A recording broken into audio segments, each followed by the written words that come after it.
आइए स्टूडेंट्स, शुरू करेंगे चैप्टर इशू ऑफ शेयर का। बहुत ही इंपॉर्टेंट टॉपिक है। टॉपिक का नाम है over subscription of shares and pro rata. Pro rata का मीनिंग अभी क्लियर करते हैं। पहले ओवर सब्सक्रिप्शन ऑफ शेयर्स का मीनिंग मैं उम्मीद करता हूँ कि आपको पता होगा। ओवर सब्सक्रिप्शन तब माना जाता है when the number of shares applied for is more than the number of shares offer to the public by the company. यानी कि जब एप्लीकेशंस ज़्यादा आ जाती हैं इशूड शेयर से। होता कब है जनरली ये? When the shares are issued by the well managed and financially strong companies, तब ऐसा होता है कि लोग एप्लीकेशंस ज़्यादा भेजते हैं क्योंकि सभी को शेयर्स चाहिए। अब उस केस में होगा क्या कि कंपनी सभी को तो शेयर्स अलॉट नहीं कर पाती है। तब एक ऑप्शन यूज़ किया जाता है bye the company. That option is pro rata. Pro rata basis से शेयर अलॉटमेंट की जाते हैं। ये प्रोराटा बेसिस क्या है? That is the full form अगर बात करूँ मैं इसकी, एक्सपेंड करूँ इस मैटर को, प्रोराटा को, that is proportionate allotment. Proportional allotment का मतलब मीनिंग यहाँ पे क्या है? It means that the smaller number of shares are allotted to each applicant according to the number of shares applied by him. मतलब हर एप्लीकेंट्स को कुछ ना कुछ मिनिमम शेयर ज़रूर मिलते हैं। ठीक है, जिस हिसाब से उन्होंने शेयर्स अप्लाई किए हों उस हिसाब से वो शेयर्स अलॉटेड शेयर्स बढ़ते जाते हैं। तो प्रोराटा को समझने के लिए हम एक क्वेश्चन समझेंगे। एक बात और है कि ऐसे बहुत सारे एप्लीकेंट्स होते हैं जिनको कंपनी कई बारी कुछ भी शेयर अलॉट नहीं करती है, तो उनकी मनी को कंपनी रिटर्न कर देती है with in specified period of time. सारी अमाउंट को रिटर्न कर देती है जिनको कोई भी अलॉटमेंट नहीं की जाती है। जिनको की जाती है उनसे फिर नेक्स्ट अलॉटमेंट की जो अमाउंट होती है वो कॉल की जाती है। ठीक है, अब समझते हैं इसके प्रैक्टिकल कंसेप्ट क्या हैं। एक क्वेश्चन देखिए, क्वेश्चन से फिर हम लोग सीखेंगे इन चीज़ों को। क्वेश्चन है, एक company invited application for 2 lakh shares. ध्यान रखिएगा, 2 लाख शेयर्स के लिए एप्लीकेशन कंपनी ने इन्वाइट की है, ऑफ़र की है लोगों को, of ₹10 each eight A premium of 10%। 10% premium पे इशू किया है शेयर। 10 रुपये का एक शेयर है, तो 10 रुपये का 10% कितना बनेगा? 1 रुपया। ठीक है, 10% कैलकुलेट करोगे 10 रुपये का तो कितना आएगा? 1 रुपया। यानी कि जो 10 रुपीज़ वाला शेयर था वो 11 में इशू किया गया। और कॉलिंग वैल्यू आपके सामने है।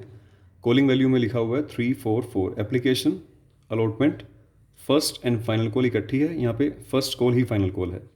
टोटल बन रहा है इस शोकेस का 11। अब जो 1 रुपये का प्रीमियम है, क्वेश्चन में मेंशन नहीं है कि जो 1 रुपया मांगा गया है प्रीमियम के नाम से वो किस टाइम पे मांगा गया है। तो यही एज्यूम करके चलना होता है कि वो अलॉटमेंट के टाइम मांगा गया 1 रुपया जो एक्स्ट्रा मांगा गया है। तो अलॉटमेंट की जो अमाउंट है 4 रुपीज़, वो एक्चुअल में जो फैक्टर हैं उसके 3+1 है। 3 रुपीज़ फेस वैल्यू है, 1 रुपीज़ का प्रीमियम है। फेस वैल्यू कभी चेंज नहीं होती है, तो 3, 3, 6 और 4 10 रुपये की फेस वैल्यू और 1 रुपये का प्रीमियम है जो अलॉटमेंट के वक्त मांगा गया है। आगे देखते हैं क्वेश्चन। ओवर सब्सक्रिप्शन का टॉपिक हम कर रहे हैं। The issue was over subscribed by 1,60,000 shares. By word को ध्यान रखिएगा आप। 1,60,000 शेयर से वो इशू ओवर सब्सक्राइब हुआ है। इसका मतलब हुआ आपने, कंपनी ने तो इशू किए थे 2 लाख शेयर्स, है ना। एप्लीकेशंस आई हैं 1,60,000 ज़्यादा, यानी कि एप्लीकेशंस मिली हैं कंपनी को 3,60,000 शेयर्स के लिए एप्लीकेशंस आई हैं। ठीक है ना, कंफर्म हो गया होगा आपको कि 1,60,000 से ओवर सब्सक्राइब हुआ है हमारा इशू। अलॉटमेंट इस हिसाब से की गई है, 3 कैटेगरी में डिवाइड किया कंपनी ने टोटल एप्लीकेंट्स को। पहली कैटेगरी, ये अप्लाइड लिखा हुआ है, ये अलॉटेड है। ठीक है, ये अप्लाइड शेयर्स, ये अलॉटेड शेयर्स। फर्स्ट कैटेगरी में 1.5 लाख एप्लीकेशंस को फुल अलॉटमेंट दी गई है, मतलब 150 वालों को 150 पूरे। सेकंड कैटेगरी 25, जिन्होंने 25,000 शेयर के लिए अप्लाई किया था उनको कंपनी ने कोई अलॉटमेंट नहीं दी, नील अलॉटमेंट, इनके पैसे रिटर्न किए जाएंगे।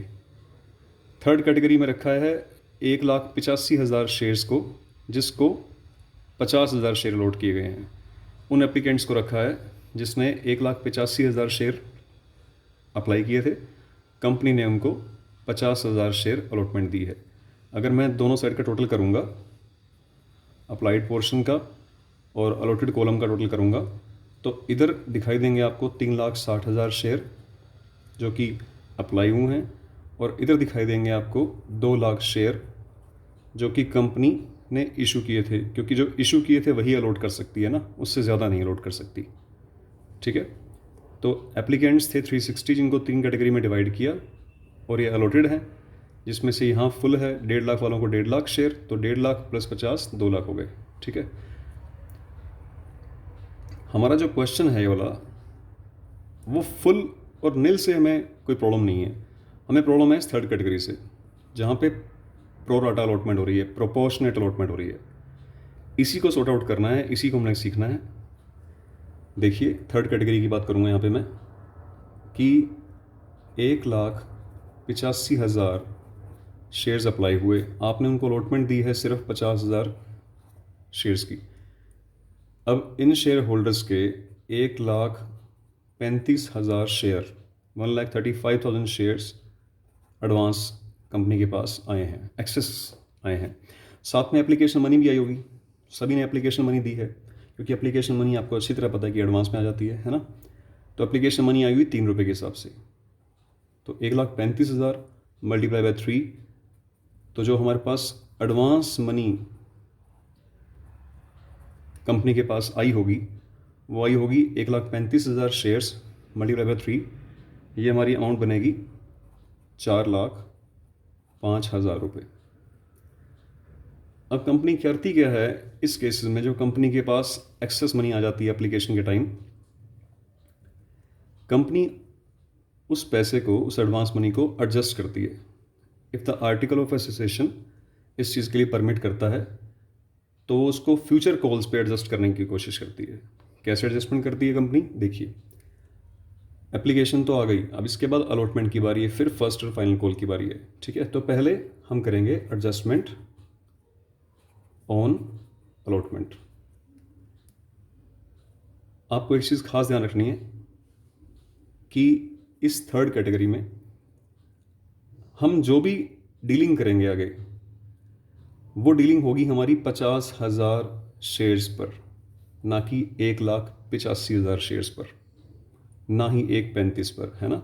हमारी डीलिंग होगी जो एक्चुअल शेयर्स अलॉटेड थे, क्योंकि जब भी इनसे जब आप अलॉटमेंट मांगोगे 4 रुपये के हिसाब से, फर्स्ट कॉल मांगोगे 4 रुपये के हिसाब से, तो 50,000 शेयर्स पे ही मांगी जाएगी। ठीक है, तो देखिए जब आप अलॉटमेंट मांगेंगे 50,000 शेयर्स के ऊपर, जब आप अलॉटमेंट के 4 रुपये मांगेंगे इनसे, तो इनकी अमाउंट बन जाएगी 2 लाख रुपए। उन लोगों ने जो इस कैटेगरी में आते हैं, आपको 1,35,000 शेयर एक्सेस अप्लाई किए थे, जिनके हिसाब से 3 रुपये से मल्टीप्लाई कराने के बाद हमें 4,05,000 रुपये की एडवांस मनी का पता लगा है ना। तो अब जब इन लोगों से कंपनी 50,000 शेयर्स होल्डर से 4 रुपये की अलॉटमेंट मांगेगी तो इनके 2 लाख बनते हैं, तो इनको 2 लाख नहीं देने पड़ेंगे, क्योंकि इनके 4,05,000 कंपनी के पास ऑलरेडी एडवांस मनी आई हुई है, तो कंपनी इनको एडजस्ट कर देगी।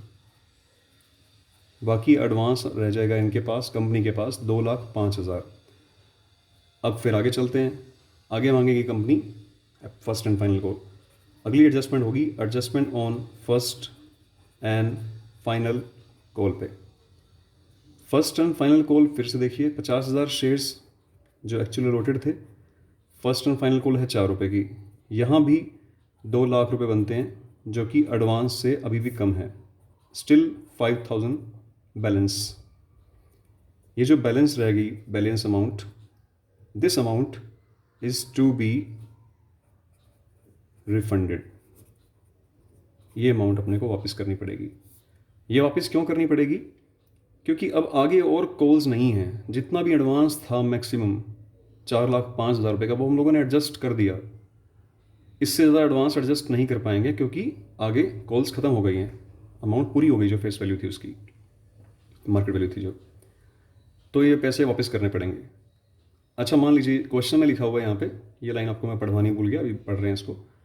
The excess money paid on application were adjusted against sum due on allotment and calls. कहता है कि जब एक्सेस मनी आई होगी एप्लीकेशन के टाइम, उसे आप एडजस्ट करेंगे against sum due on allotment and calls. उसे आप अलॉटमेंट पे और कॉल्स पे एडजस्ट कर सकते हैं। क्वेश्चन ऐसा भी हो सकता था, excess money paid on application were adjusted against sum due on allotment, full stop. ये कॉल्स ना होता, अगर ये कॉल्स ना होता तो अलॉटमेंट के 2 लाख रुपए एडजस्ट करने के बाद जो बाकी बचे थे 2,05,000 रुपये, it is to be refunded, फिर ये पैसे वापस करने पड़ते कंपनी को। ठीक है, ये वाली बात आपने ध्यान रखनी है। कुछ भी ना बोला होता कि एडजस्ट करना ही नहीं है, फिर सारे पैसे वापस करने पड़ते 4,05,000। ये चीज़ है। अब यहाँ पे अलॉटमेंट पे एडजस्टमेंट कर दी क्योंकि बोला था, कॉल्स पे एडजस्ट कर दिया क्योंकि बोला था। ठीक है, और आगे कुछ नहीं बोला हुआ तो आगे पैसे, आगे कुछ बोला क्या, आगे तो अमाउंट बची नहीं है, कुछ कॉल्स ही नहीं बची, तो ये पैसे रिफंड करने पड़ेंगे हमें। अब मेरी बात समझ गए होंगे। अगर अलॉटमेंट तक एडजस्टमेंट होती, कॉल्स नहीं लिखा हुआ क्वेश्चन में, तो आप कॉल्स पे नहीं जा सकते एडजस्ट करने के लिए, आपको ये पैसे वापस यहीं पे रिटर्न करने पड़ेंगे।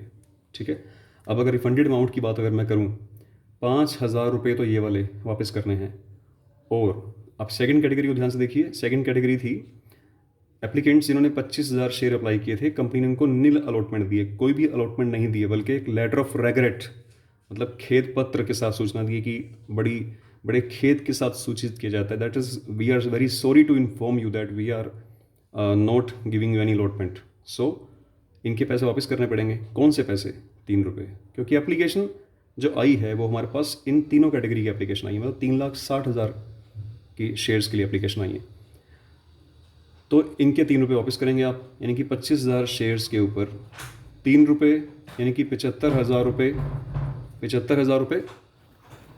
75,000 वो हैं जो वापस करने पड़ेंगे, प्लस इसके अंदर और ऐड हो जाएंगे 5,000 रुपये, ये वाले जो लास्ट में सरप्लस बच गया था, बैलेंस बच गया था। तो जो रिफंडेबल अमाउंट है which is to be refunded to the share holders, that is the 80,000 rupees. ठीक है, ये है इसका वर्किंग नोट्स। ये वर्किंग नोट्स बनाना पहले है, ज़रूरी है क्वेश्चन को स्टार्ट करने से पहले। अब क्वेश्चन स्टार्ट करेंगे तो आपको क्वेश्चन इजीली समझ आएगा। फर्स्ट एंट्री देखिए, फर्स्ट एंट्री में लिखा है bank account debit to share application, simple entry है। नरेशन में लिखा हुआ है application money received on 3,60,000 shares at the rate of ₹3 each. Application आई है आपके पास 3,60,000 शेयर्स के लिए 3 रुपये के हिसाब से, तो कितने रुपए आपके पास आए होंगे? 10,80,000। 10,80,000 रुपये आपको मिले हैं एप्लीकेशन के वक्त।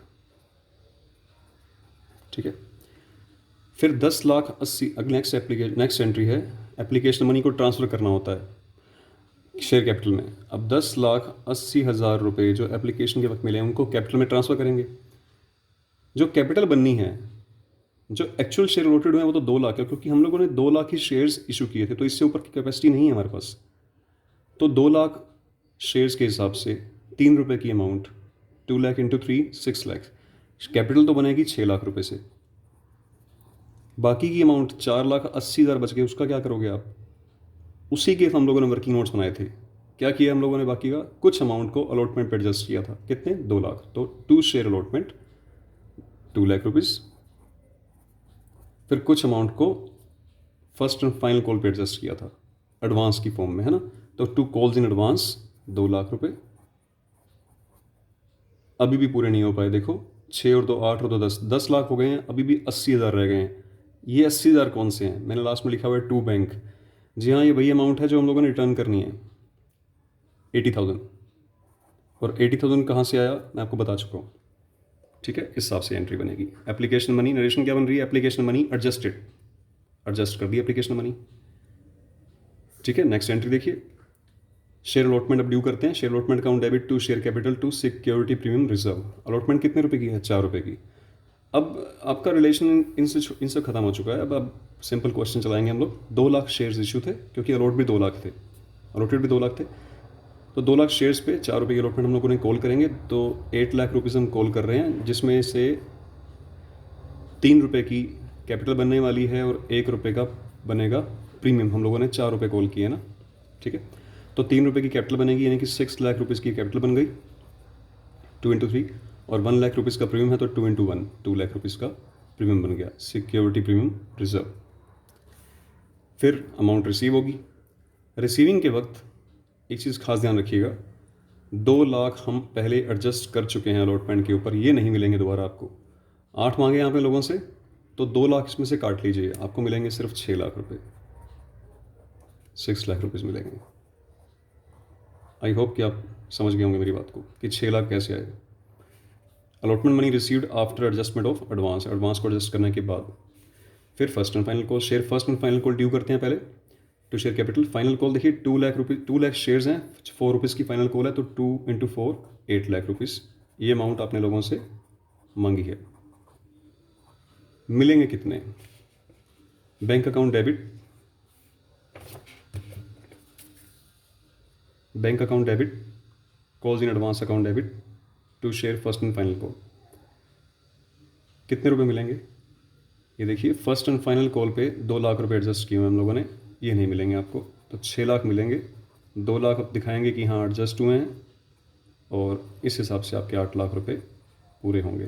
First call money received after adjustment of advance. एक चीज़ थोड़ा सा आपको मे बी पॉसिबिलिटी है, थोड़ा सा डाउट हो सकता है एक चीज़ को लेकर कि अलॉटमेंट की जब अमाउंट रिसीव की है इस एंट्री में और इस एंट्री में डाउट हो सकता है, मैं क्लियर कर दूंगा। Bank account debit to share allotment directly 6 lakh लिखा है, यहाँ पे लिखा है bank account debit calls in advance account debit to share first and final call, यहाँ ऐसा लिखा है। होता तो यही है कि जब first and final call debit 8 lakh से हुई है तो वो क्रेडिट भी 8 लाख से होनी चाहिए, ताकि ये अमाउंट, ये जो अकाउंट है ये कैंसिल हो जाए, है ना। यहाँ देखिए शेयर अलॉटमेंट अकाउंट डेबिट हुआ है 8 लाख से, तो इसे 8 लाख से क्रेडिट होना ही चाहिए था, जबकि किससे हुआ है? टू शेयर अलॉटमेंट 6 लाख रुपये से। यहाँ पे 2 लाख रुपये से क्रेडिट क्यों नहीं हुआ? वो इसलिए नहीं हुआ क्योंकि 2 लाख रुपये से ऑलरेडी क्रेडिट हो चुका है। देखिए टू शेयर अलॉटमेंट अकाउंट ये क्रेडिट पड़ा 2 लाख, 2 लाख ये, 6 लाख ये, तो 8 लाख से क्रेडिट हो गया। जबकि यहाँ पे calls in advance account credit हुआ था, share first and final call account credit नहीं हुआ था, ठीक है। तो इसलिए इसको यहाँ दिखाया गया है, ये क्वेश्चन था। ये बहुत इंपॉर्टेंट क्वेश्चन है, इसको ध्यान से समझिए, एक दो बार प्रैक्टिस करेंगे तो आपको आ जाएगा। Thank you so much.